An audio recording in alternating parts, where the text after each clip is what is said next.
Isang tahanan ang aming napuntahan. Isang ginang na iniisip ang kanyang naging karamdaman. Hindi niya lubos maisip na ito ang mangyayari sa kanya. Nagkaroon siya ng kidney disease at nasa stage 5 na ito.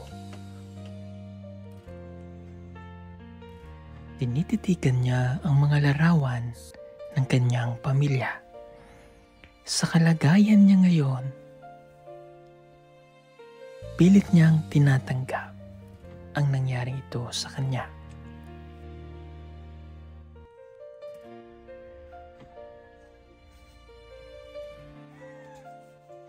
Siya si Hana, ang kanyang anak, na labis din na nalungkot at nasaktan sa nangyaring ito sa kanyang ina. Nanganganib pang mapahinto siya sa kanyang pag-aaral dahil sa mga gastusin na hindi na nila kayang suportahan sa mga susunod na araw. Ano to, nakadesisyon ko, magpadaya lang ko.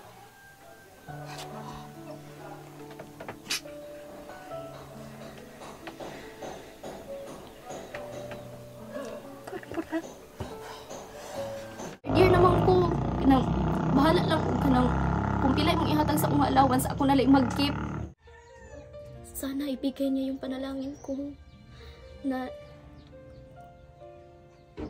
nandyan ka pa sa tabi ko, na graduate ako, na makapiling pa kita ng matagal. Hindi ko talaga kaya. Siya lang po kasi yung nagpapagaan ng loob ko. Siya lang po yung nasasabihan ko ng mga problema ko. Alam niya po lahat yan. Isang bayani laging handang magbigay. Hawak ang pangarap. Dili na ako makita ako ang kalibutan nga wala ka.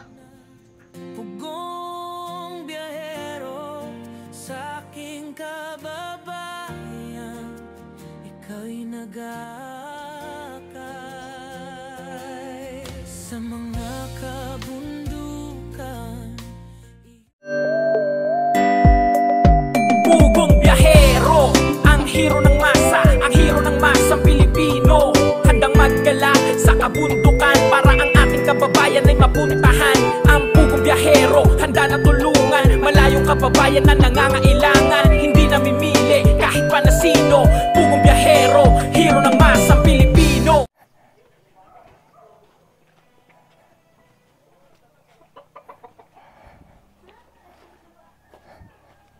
Hello po. Magandang umaga. Pwede pa akong pumasok? Ang pangalan niyo? Arlene. Arlene, okay. Ikaw po, so, ikaw pangalan mo? Hana po. Hana. Anak niyo po? Anak. Okay, kamusta po kayo? Okay ra. Kayo po ay may... Daya. Kayo din na dialysis. Okay, pwede niyo po bang makwento bakit ano pong nangyari sa inyo? May aging bulan. May Si Reason. Oh. Pabalik-balik ko sa ospital. Oo. Tapos, pag kuan sa doktor sa kuha, ano siya nga ay daya daw ko kita sa Korea. Oo. Mataas ang creatinine. Oo, niya wala pa ko musugot ato nga idaya ko. Okay. Kaya kung mga bata dili musugot. Yan. Wa ko magtuo nga na-admit jud ko ato nga higayon. Oo. Nag 50-50 na sa kong kinabuhi. Ano to, nakadesisyon ko, magpadaya lang ko.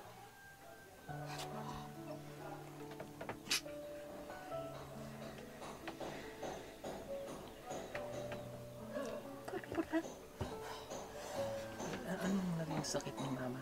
Si Kidney po, stage 5. Kidney disease. Okay, meron siyang kidney disease. Mm-mm. Okay. Kumbaga hindi niyo po nalaman kaagad na Katong is nagpa-check up mi sa dito pang to na-discover nga na siya taas na iyang Korea is nagpa-check siya sa ospital dira sa Kalinan banda sir din pagkauman kay dito na ibalan kay gipato di echo siya. Dito na muna kuan nga na stage 5 na di ay nakita na mo sa results. Then first ato is unsa na mo siya gi-admit.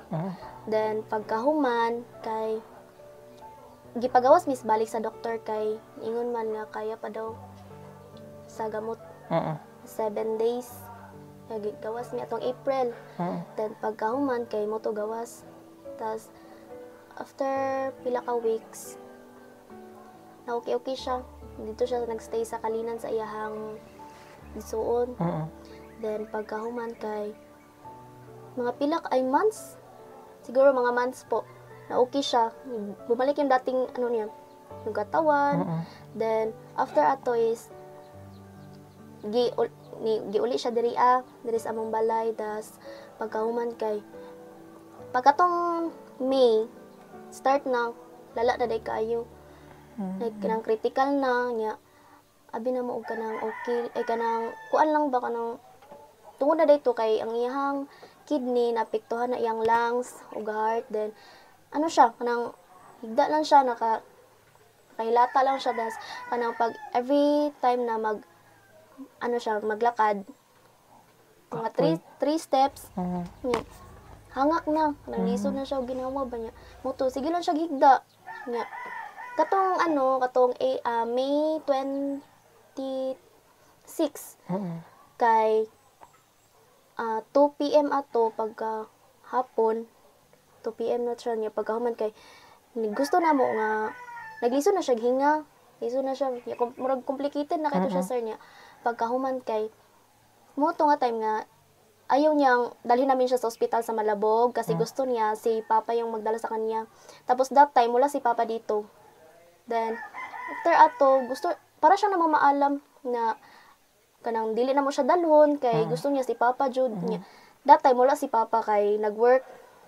Tapos pagkahuman ato kay motor ni exact 6 na abot si Papa diri then nag-ano pa siya si Papa kay unsa pa siya nasuko hinga na ba kay nay mga medicines pero kanang wala naman gud gidawat sa iyang lawas. Like naapektuhan na iyang pagkaon kanang every kuan kay iya namang ginaano naman niya ginaano na ginasukay nga na pagkahuman kay ano po yung unang naramdaman ninyo? Mayroon bang sintomas bago pa kayo dumating dun sa stage na medyo lumala na nanghihina na kayo? Yung kumbaga kung ilang years nyo na yung hindi alam, mayroon ba kayong napapansin sa katawan po ninyo? Ano po yung napapansin ninyo? Kapoy. Yung bukod dun sa nanghihina kayo, bago dumating dun sa panghina, ano pa po yung nararamdaman ninyo? Kanang kulba, di ko katulog. Sa pag-ihi? Okay ra. Ihi. So, ibig sabihin, normal kayo nakakaihi? Normal lang. Okay. Kayo po ba yung mahilig? Alam mo, may nararamdaman kayong hindi maganda sa katawan? Mahilig kayong uminom ng mga bipinamik? Wala. Mga pain reliever? Wala. Di lang ko nang nag-ainom na. Kayo po ba yung mahilig uminom ng tubig o hindi? Uminom kong tubig. Soft drinks? Juices? Nagsarapod. Yan ba yung namana? Wala man sir kanang lang sir ang wala jud niya nakuan jud kay ang pagkaon kuan siya kanang mahilig siya sa malat. That's why mahilig ka sa ginamos. Wala may lain sudan ginamos bulan. Bulan. Tapos hindi na masyadong nakakain ng tubig. Wala man tayo lain may magres bukid. Oo. At nang tanungin ko siya kung ano ang kanyang naramdaman nung sinabi sa kanya ng doktor na ito na ang sitwasyon ng kanyang sakit. Labis daw siyang nasaktan at hindi niya matanggap sa kanyang sarili ang nangyaring ito sa kanya. Bukod sa iniisip niya ang kanyang sakit, ganon din ang kanyang anak na si Hana na mapapahinto ito sa kanyang pag-aaral para masuportahan ang kanyang gamutan. Moto sige ra kog ampo nangita kog sign jud akong gipangita nga Lord tagay kog igong kusog nga kanang maistorya nako si Papa kung musugot ba siya or dili nga kanang ako jud mismo makadungog gikan sa iya ha. Muto nihangya ko sa iya ha ni dili si mama magudog si papa naa sa kong ate sa lamana nagstay. Tas bihira lang sila muuli diri lalo na si papa. Tas pagka man mo to nag-istorya ko niya. Anak ko nga pa kanang mo kumusugot kanang humano na lang nako. Nya ang iyang gika problema is expenses jud kay labi na napay boarding house ngay nga anak niya kanang allowance mo jud ay pinaka-complicated jud financial niya pagkahuman kay mo to ni ingon ko sa iya nga pa kanang gamay na lang kay kulang kanang maningkamot lang man ko kanang suportahin lang ko nga unta kanang mahuman ako kay third year naman ko kanang bahala lang ko kanang kung pilay mong ihatag sa akong allowance ako na lang mag-keep para ibayad ako sa akong boarding house kanang tabangan alalayan ta ka bahalag tunga ta inan ako siya moto na siya sige kanang moto nalipay kayo ko atong gabi una kay nya ana man siya nga sige nya ang iyang hunahuna ato sir ba kay kanang suportahan ko niya kay kanang gusto kay nako makahuman nya na gud ang iyang moto nga lipay kay ko nga gidungog jud ang akong sahin. Kay ako lang ba ang naka-college sa amo. Yung opportunity na pud kaayo. Ano yung pangarap mo para sa pamilya mo? Sir, pag pobre sir, wala jud kay lain pangandoy sa imong family. Ang mahawas jud sa kalisod.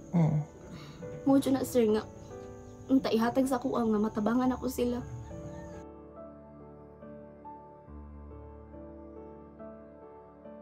So, ngayon po is nag-aaral po ako, then third year college na po ako. Tas sa hirap ng buhay, minsan may isipan talaga nating sumuko. Pero hindi naman hadlang siguro kung mangarap, di ba? So, para sa akin, mas gusto ko kasi yung hindi susuko sa isa lang, ay sa laban na mayroon sa akin na ngayon. Mayroon sa akin ngayon kasi po, gusto ko po kasing matulungan yung mga magulang ko. Kasi yung mama ko po is dialysis na po siya. So, nasa mindset ko na po kasi na gusto kong magpatuloy kasi gusto kong matulungan sila. Kasi po, ang papa ko po is wala na po siyang permanent na trabaho, then wala na pong malaking mapagkakakitaan. So, parang isa pong challenge ito, kumbaga. Para siyang challenge na huwag sumuko. Kasi po, hindi naman hadlang ang mangarap, di ba? So, kahit na ano man yung pagsubok, patuloy pa rin. Ano yung kinakatakutan mo?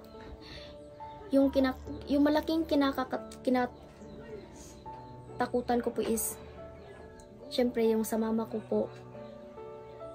Kasi wala naman ako dito kung wala siya. So parang isa siyang malaking haharapin, kumbaga. Kasi po parang hindi ko makikita yung mundo ko nang wala siya. Kaya po, lagi kong dinadasal na sana po magtagal pa siya at makita niya kung ano yung pinaghirapan ko. Dahil lahat ng ginawa ko para po sa kanila. Gusto ko po kasi maiahon sila. At hindi ko, sa ngayon po, parang ang hirap tanggapin na mayroon na siyang ganyan sakit. Na sana hindi na lang siya yung nagkasakit ng ganyan. Kasi alam po ng Panginoon na walang-wala po kami. At sa pag-aaral naman po, parang ang hirap pagsabayin. Dahil yung utak ko po is nahahati kasi siya. Ang isip ko po is nasa mama ko. Ang isip ko po is nasa pag-aaral. Kung every time na may pagkakataon po nakausapin ko yung sarili ko na parang, Lord, ikaw na bahala. Ikaw nang bahala na sana dinggin mo yung mga panalangin ko.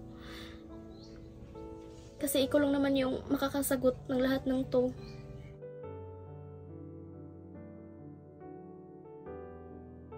wala akong ibang sasabihin sa'yo kundi laban lang. At sana wala akong ibang hiniling para sa'yo, na sana dinggin ng Panginoon yung lahat ng panalangin ko para sa'yo.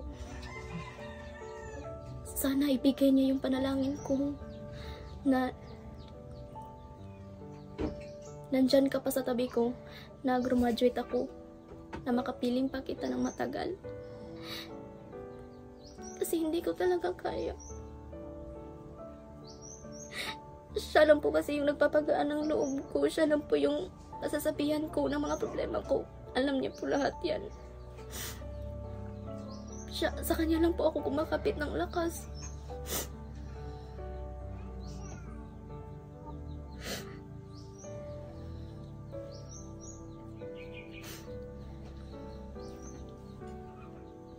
Na rin naman ka, Papa. Kasi po, siya naman talaga yung naghahanap ng pera para sa amin. So parang gusto ko laban lang sa buhay. Yun lang po. Thank you. Tapos, magandagdag isipin mo pa itong nangyari kay mama, no? Opo. Kanang, every time nga, kanang makita na ko siya nga, labi na itong pag first pa niya nga gawas, ng suffer, pati mang ilis, nga na, nang sakit jud kaayo kay, sa ingana niya nga edad, murag dili pa siya kanang kuan ba nga, ma-feel niya nang nga sakit. Unta makita man lang ako siya nga makabot og 60. Nga na, sakit jud kaayo sir, kanang every time nga mosulod ko nga kanang ang allowance nga kanang mauna-una jud nako nga unta no kini na lang kung wala na ko na eskwela unta kanang okay ra ni sa ilaha mama, kasya ra ni sa iha, labi na kanang mag-transport kay padung sa ospital magpadaya nga na. Okay. So paano yung pambaon mo? Pamasahe? Ako na iba na magkasya sir.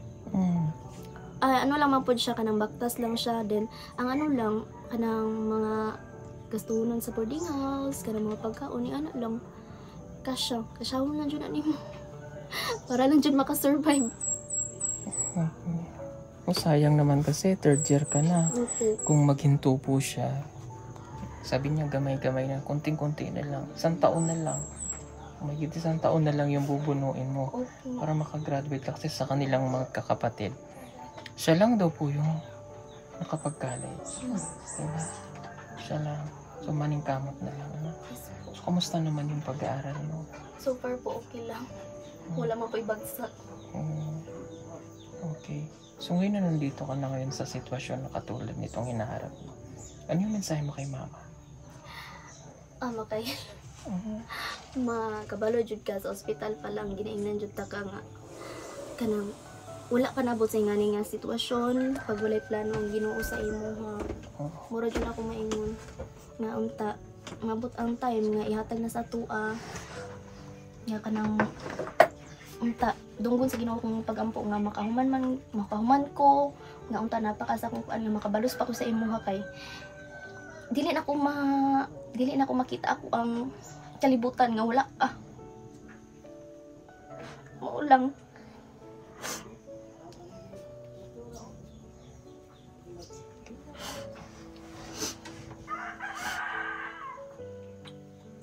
Mo lang nga laban lang jud ta ani bahalag lisod kaayo.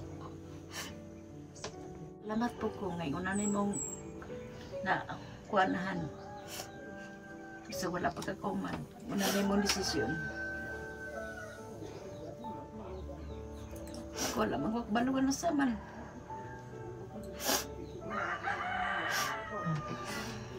Paano po yung pang-dialysis ni mama? Ang dialysis patient sobrang mahal. Yes po, pero ano man kanang ang gasto jud namo sir is kana yung pagpauli, pagpadulong, ng expense jud pagbiyahe sa kaon nga na nga kanang ang simana niya kay mo ano jud 1.8 lahi pa to sa kuha kay apil man to siya sa kwento tanan every week. Ilang sa ngayon ang pagdadialysis sa kanya ay once a week pa lang. 3 times. 3 times na. Mamasahe sa araw-araw, pagkain niya. Kasi bago po yan isa lang sa dialysis, pakakainin yan. Oh. Kain ka lang kung anong gusto mo. Diba? So, nasa stage pa siya na, stage 5 na, kumbaga, last. Last stage na po. Okay. Ano po yung pinapanalangin nyo kay God? Gayan ko ka ng kinabuhi nga taas-taas, sir.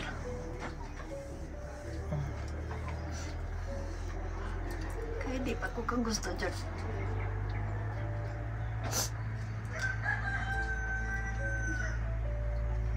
Sige po, medyo, I know napakahirap ng sitwasyon mo. Lalo ka na, nag-aaral ka. And of course, si mama mo, napakabata pa. 47 years old, Diyos ko. 7 years lang ang tanda mo sa akin. 40 pa lang ako eh. So, ako kaya ako tinatanong kasi before meron akong nagkaroon din ako ng kidney failure the time. That was 2017. Yan. So, iniingatan ko rin yung kidney ko. So, at least sa mga nanonood sa atin, iwasan nyo na yung maalat. Based on sa kwento ni nanay, nakuha niya yan sa mga pagkaing maalat. Dahil mahirap ang buhay nila. So, ang pagkain lagi ng maalat, tuyo, hinamos, kayo manusudan dito sa bukid, di makapalit ng karne or, di ba? Minsan, Inom kayo ng padayon ng pag-inom ng tubig. And iwasan ang mga colored juices. Ayan. So, kasi may ganyan din ako, pero naagapan na yun sa akin. So, ako continuous lang din ako, kaya palagi ako may tubig. Mahirap po ang dinadialysis.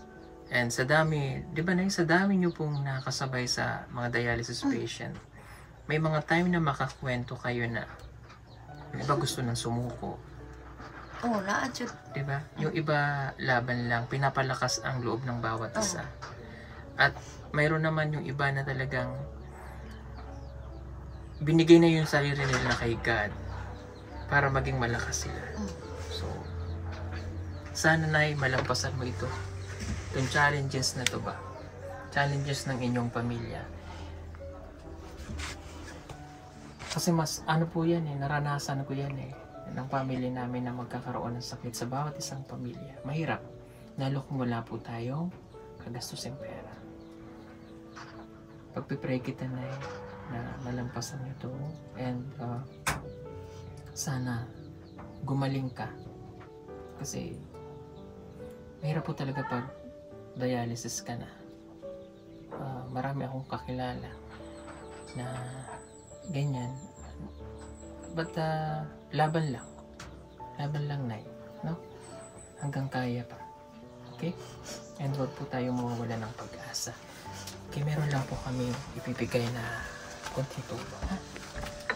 Ito po ay para po sa inyo, 8,000 pesos.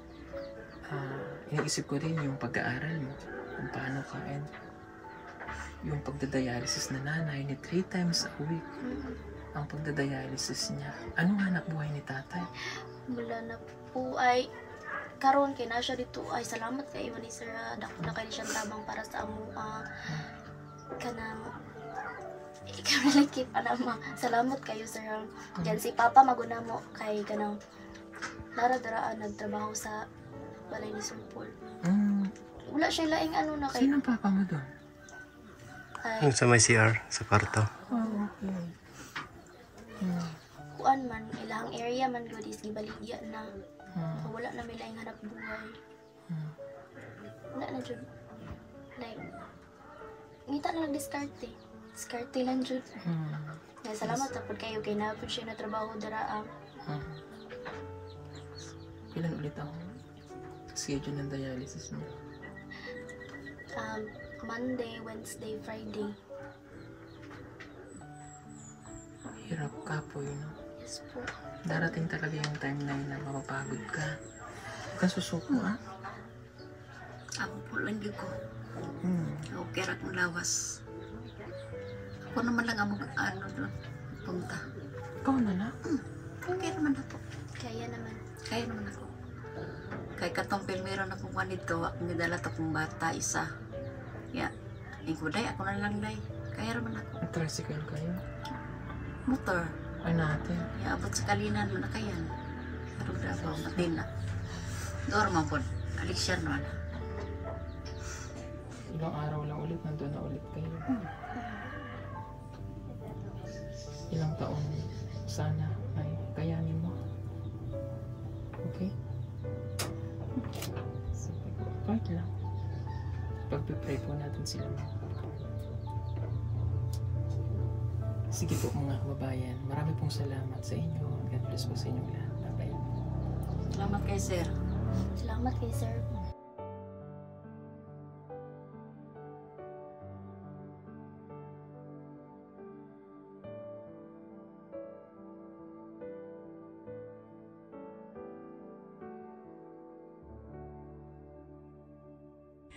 Malapit na ang Christmas mga kababayan, baka gusto niyo po mag-order ng solar Christmas light na may 50 meters long, waterproof and good quality. Pwede na po siya pang indoor at saka outdoor. Para po makasigurado na kayo ay mapupunta sa legit na account ng PB Team Solar, hanapin lamang po ang mayroong 114,000 followers o tumawag sa 09311 424237. Salamat po! Order na!